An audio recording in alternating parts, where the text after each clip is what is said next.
En el marco de los festejos por el aniversario 65 de la Facultad de Letras Españolas de la Universidad Veracruzana, presentamos el ciclo de entrevistas Pasillos de la Memoria, en el cual docentes de diversas generaciones comparten su experiencia sobre lo que les ha significado ser miembros de esta comunidad académica.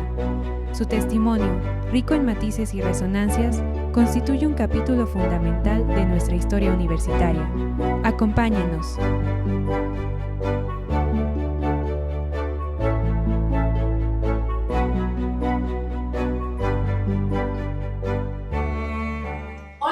Amigos y amigas, me da mucho gusto que estén de nuevo con nosotros en otro video de entrevistas que estamos realizando por el 65 aniversario de la Facultad de Letras Españolas de la Universidad Veracruzana.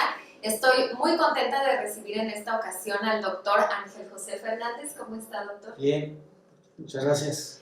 Quisiera empezar primero felicitándolo por su premio al decano. Muchas gracias. Que le acaban de dar. ¿Cómo se siente con este reconocimiento? Me siento bien, ya viejo. Algo viejo, pero bien. Estoy muy contento. Lo recuerdo de mis clases. Usted me dio clases de poesía. Sí. Y yo no era una lectora muy ávida de poesía cuando entré a la carrera. Sin embargo, sí descubrí muchos autores que tal vez ya había leído en prosa, como Rosario Castellanos, cuya poesía me pareció maravillosa. ¿Cómo o qué estrategias usa usted para acercar a los lectores que, como yo, tal vez no son mucho de poesía, a un género como este que tiene bastantes prejuicios? Esa es una buena pregunta. Que ¿por qué se escoge cierto autor cuando el alumno no tiene experiencia como lector de poesía?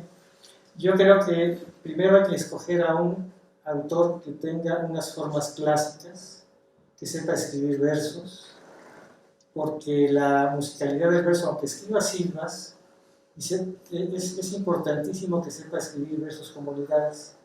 Entonces los alumnos, al apreciar a través de la lectura y de la visión de la lectura los acentos, el ritmo y la cadencia melódica de un poema, empiezan a llamar, se empieza a interesar el concepto y el contenido del poema. Entonces yo siempre escojo voces que tienen esa particularidad, que saben escribir versos que transmiten fácilmente. Rosario Castellanos es un ejemplo de ello. Y también Bonifaz Nuño, que recuerdo que era otro poeta clásico mexicano, que también es muy didáctico porque como sabía escribir muy bien sus versos, sabía construir muy bien el verso, entonces es muy cercano al lector, sobre todo a los jóvenes que no tienen experiencia como lectores. A pesar de que usaba palabras, digamos, muy cotidianas, o que todo el mundo entendíamos, pero las, digámoslo así, muy coloquial, las formas de acomodarlo, resultaba en algo que a primera vista no se comprende muy bien. Sin embargo, eran unas imágenes tan hermosas que uno las veía, o bueno, fue mi caso, aunque no las comprendiera al 100%. Has observado bien la poesía de Bonifaz. Su repertorio de palabras parece muy reducido, porque usa palabras cotidianas que todo el mundo entiende, pero también has dicho la verdad, la forma de acomodarlas, la forma de ponerlas en el verso, la forma de irlas desglosando, tiene sus particularidades y ahí está la difícil facilidad de la poesía. Y Bonifaz era experto precisamente en esa forma de creación. Por eso Bonifaz es un buen poeta para aprendices. Hay una autora que se llama María Teresa Andrueto que tiene un ensayo titulado Elogio a la dificultad, y ahí cita a otro autor que dice: los libros difíciles tienen la piedad de mostrarnos cuánto nos falta. ¿Qué piensa usted de eso? Pues me parece un hallazgo la frase, porque efectivamente cuando un poeta parece fácil, trata uno de explicarlo, trata uno de asimilarlo, comienza la dificultad, porque no solamente debe ser fácil el proceso de la escritura, sino también el acomodo y la comprensión por parte del lector. Entonces lo que parece fácil se vuelve difícil, y lo que es difícil con la explicación se vuelve fácil. Recuerdo mucho algo que decía el maestro Antonio de la Torre a propósito de Sor Juana. Decía: Sor Juana es cristalina, Sor Juana es sencillísima, nada más que hay que conocer ciertos conceptos de época, manejar qué filósofos leía, qué pensadores leía, qué autores leía. Y cuando uno domina los poetas, los filósofos, los pensadores y los científicos de esa época, todo se vuelve transparente, todo se vuelve cristalino. Y decía, el primero sueño es un poema muy sencillo, nada más que hay que saber ciertos conocimientos previos. Y además también es un poema bastante plástico, ahora han salido adaptaciones ilustradas y es un poema que nunca se acaba, ¿no? Como muchos poemas. Como todo buen poema. Exactamente. Como todo gran poema, cada vez que se lee, da otra información, da otra lectura, ofrece otra posibilidad de la emoción. Ahora, hay poemas que uno de principio los lee y los entiende, ¿no?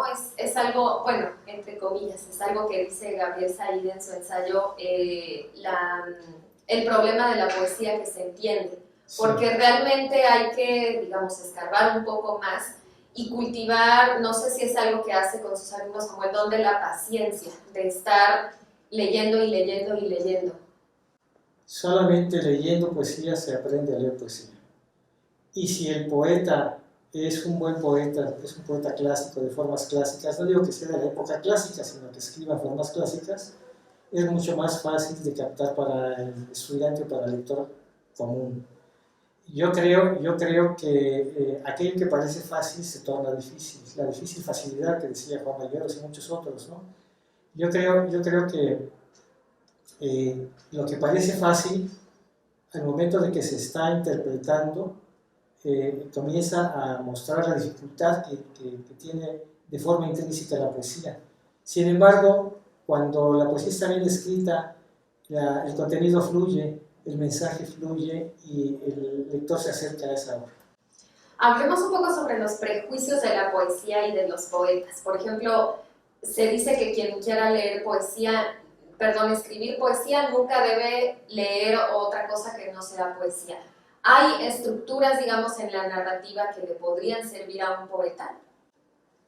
Hasta la nota roja de un periódico es útil para un poeta si ese poeta sabe apreciar la realidad del mundo. Ahora, el poeta necesita hacerse de una técnica. Sin técnica no hay poesía, sin técnica no hay construcción de verso. Y eso es básico para un aprendiz de poeta. Los poetas jóvenes que no tienen esa experiencia creen que es fácil escribir escribiendo de bajadita, ¿verdad? Pero no, es muy difícil llegar a la concreción porque la poesía, y esa es una de sus características que no se puede soslayar, es la economía del lenguaje. Y solo alguien que puede compenetrar en pocas sílabas mucha información puede transmitir a través del verso. Así que los jóvenes necesitan aprender técnica para poder transmitir su emoción. Quizá la técnica es más estricta o cuando uno quiere escribir poesía, ¿no? Tal vez en la narrativa o en el ensayo sí que hay técnica, pero uno puede navegar, digamos, por ahí con más facilidad. Hay narradores muy difíciles de entender, de mucha complejidad. Hay narradores barrocos que son muy difíciles de seguir. Pienso, por ejemplo, en Paradiso de José Lezama Lima, que es un libro absolutamente barroco y absolutamente difícil a pesar de que sea un autor contemporáneo nuestro. Yo creo que cuando la prosa está bien pensada y bien desarrollada, está bien puesta en su lugar y está bien, sobre todo está bien coordinada y subordinada al pensamiento previo que implica todo texto literario, el lector puede seguir esa lectura y puede terminar su texto y entender una realidad compleja.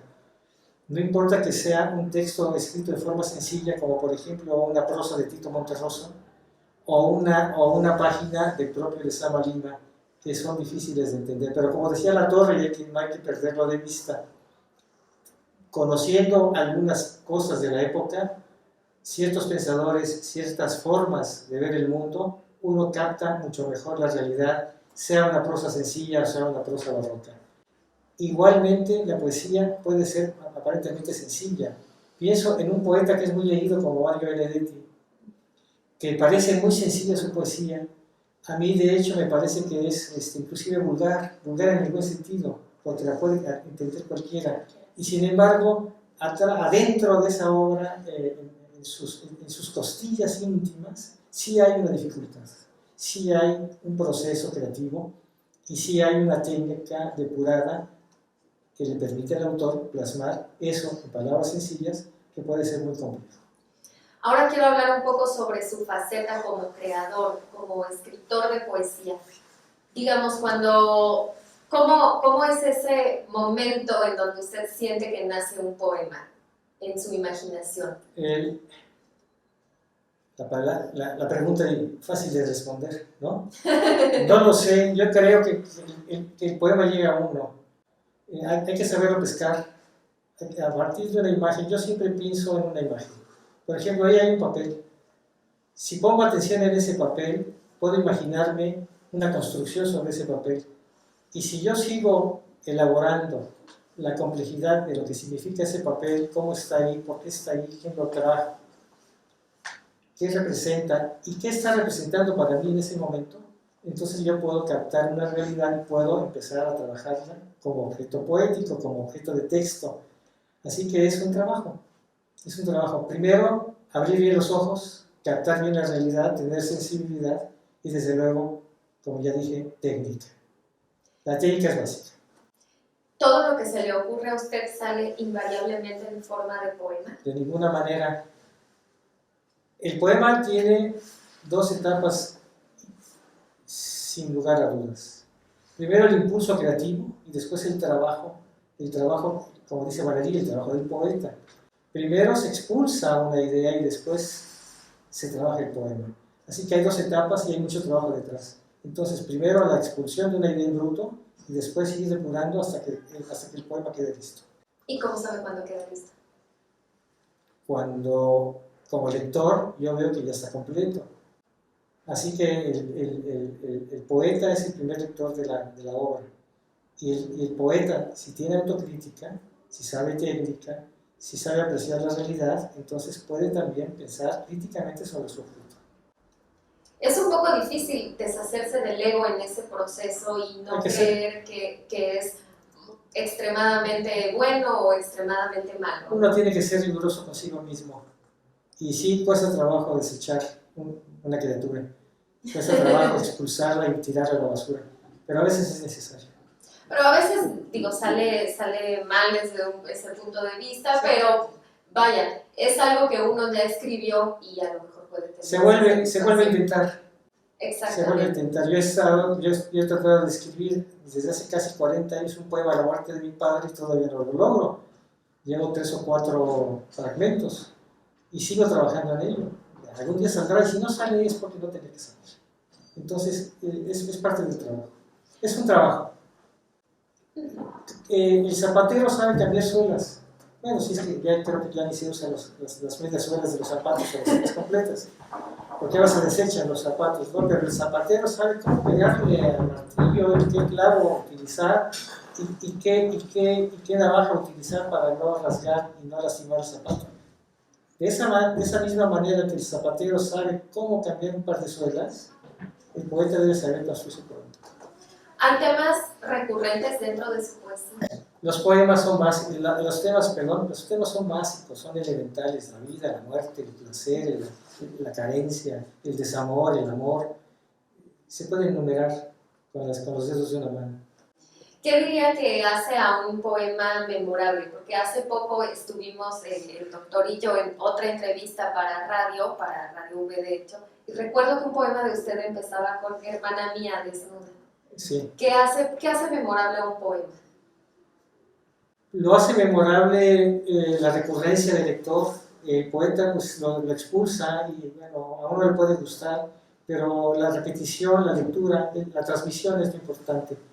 Claro que para que ese poema lo hayas acordado, debió haber previamente un trabajo del arco melódico del poema. Y si te llamó la atención cómo se construyó, hermana mía, ¿no?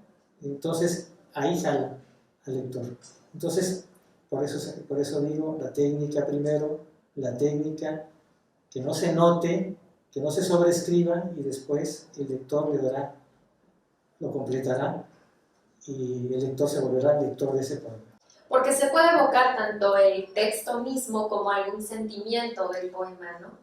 El poema para el lector es simplemente un pretexto para encontrar su propia realidad. Puede no tener la misma realidad. De ninguna manera, dos experiencias humanas nunca son idénticas. La experiencia del poeta es una y la experiencia del lector es otra, pero hay un punto en el que concuerdan porque el lector desplaza su propia experiencia en lo que está leyendo. De la misma manera que el poeta plasma la experiencia cuando está construyendo su texto.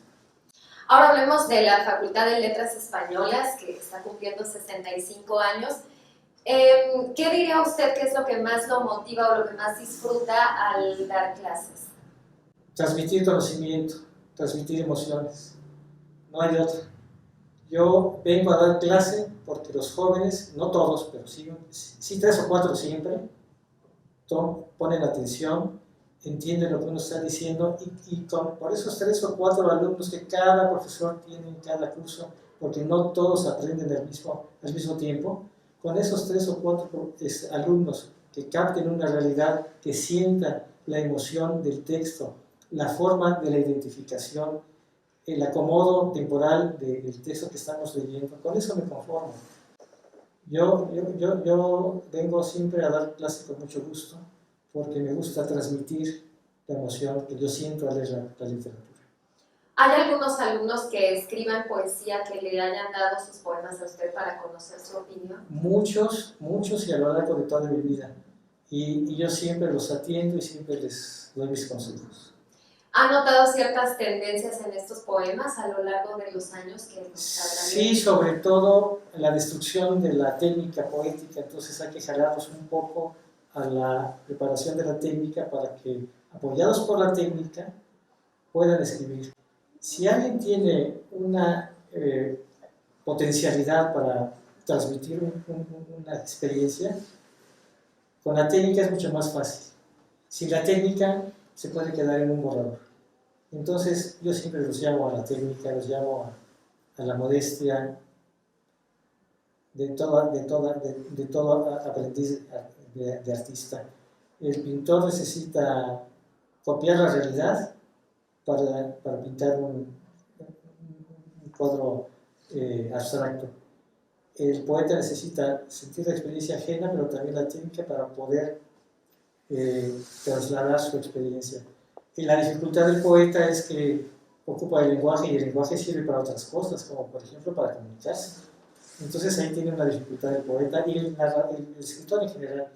Así que el escritor le pide prestado al pueblo, a la comunidad, su idioma, su lenguaje, su medio de transmisión, y eso hace difícil a la literatura. Porque una cosa es utilizarla para lo más elemental, tengo hambre, tengo frío, dame agua, y otra cosa es usar esa posibilidad de lenguaje para elevarlo a una categoría de objeto artístico. Y eso sí, requiere de trabajo. ¿Qué cree usted que ha caracterizado a la Facultad de Letras Españolas? La Facultad de Letras ha tenido varias etapas, ha tenido varias cimas y varios descensos. Recuerdo mucho, yo no estaba aquí, yo era joven, pero después del 68 hubo porque la facultad comenzó en 1957. Esos primeros 10, 11 años fueron muy buenos. Los profesores venían de fuera, no había profesores aquí, no había egresados de la facultad. Casi todos los primeros profesores fueron de fuera, venían de la Ciudad de México o de otros países, inclusive venían de Argentina, del Uruguay, venían de España, en fin, de otros sitios, del interior de la República también. Y esa primera etapa fue muy importante, pero creo que después la facultad encontró su propio curso, se fueron afinando los programas de estudio y creo que tienen buen cartel en términos generales con respecto a otras facultades del país. ¿Podría hablarnos un poco más de los profesores extranjeros que ha tenido la facultad? Porque muchas veces al ser la carrera Lengua y Literatura Hispánicas, uno a lo mejor se queda encerrado en el mundo de habla hispana, ¿no? Cuando hay otras culturas que enriquecen, ciertamente. Sí, mira, no me tocó a mí, pero te pongo un ejemplo.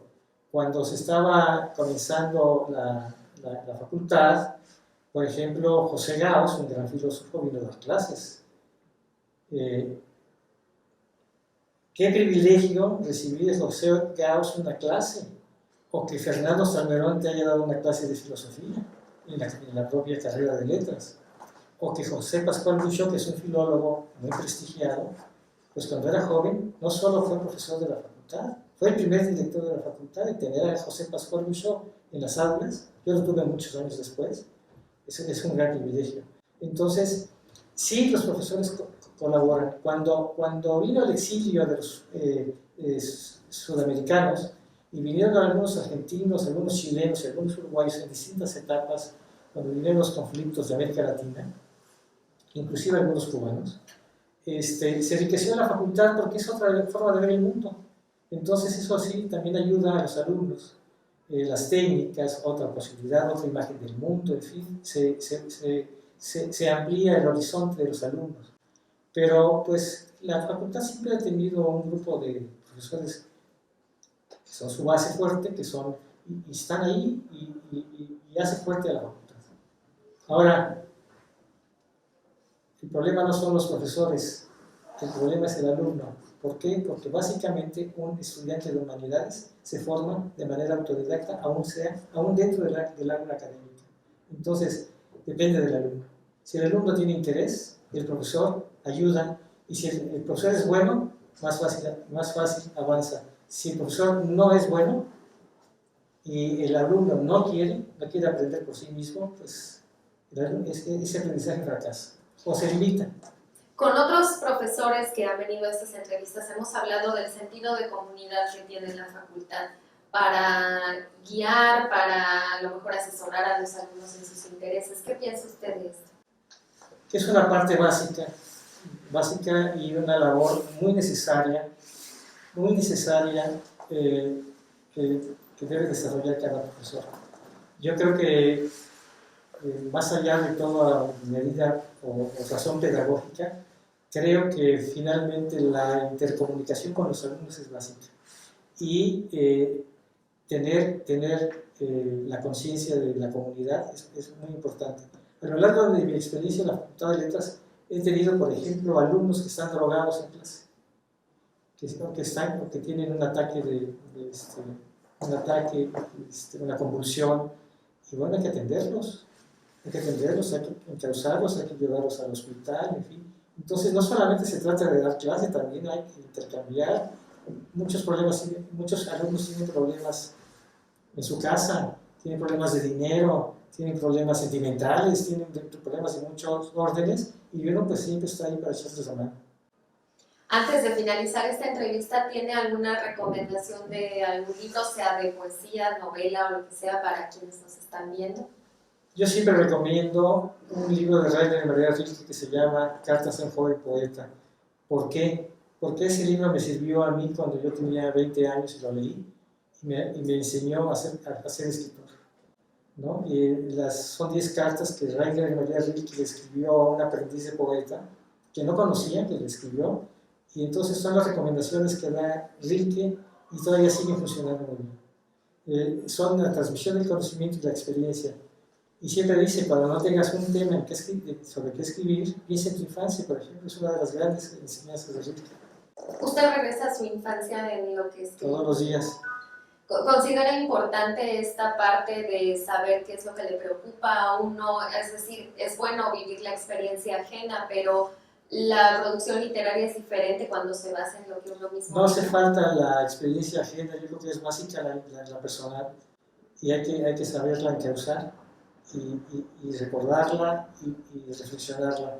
Yo creo que ahí está el tema, en la infancia, en la experiencia de todos los órdenes y sobre todos los temas, y yo creo que ahí está la materia prima de la literatura. No hay que ir más lejos. Muchísimas gracias, doctor, por ti. esta entrevista. Los invitamos a que no se pierdan los demás videos que tenemos para ustedes con motivo del 65 aniversario de la Facultad de Letras Españolas. Muchísimas gracias por acompañarnos y nos vemos muy pronto.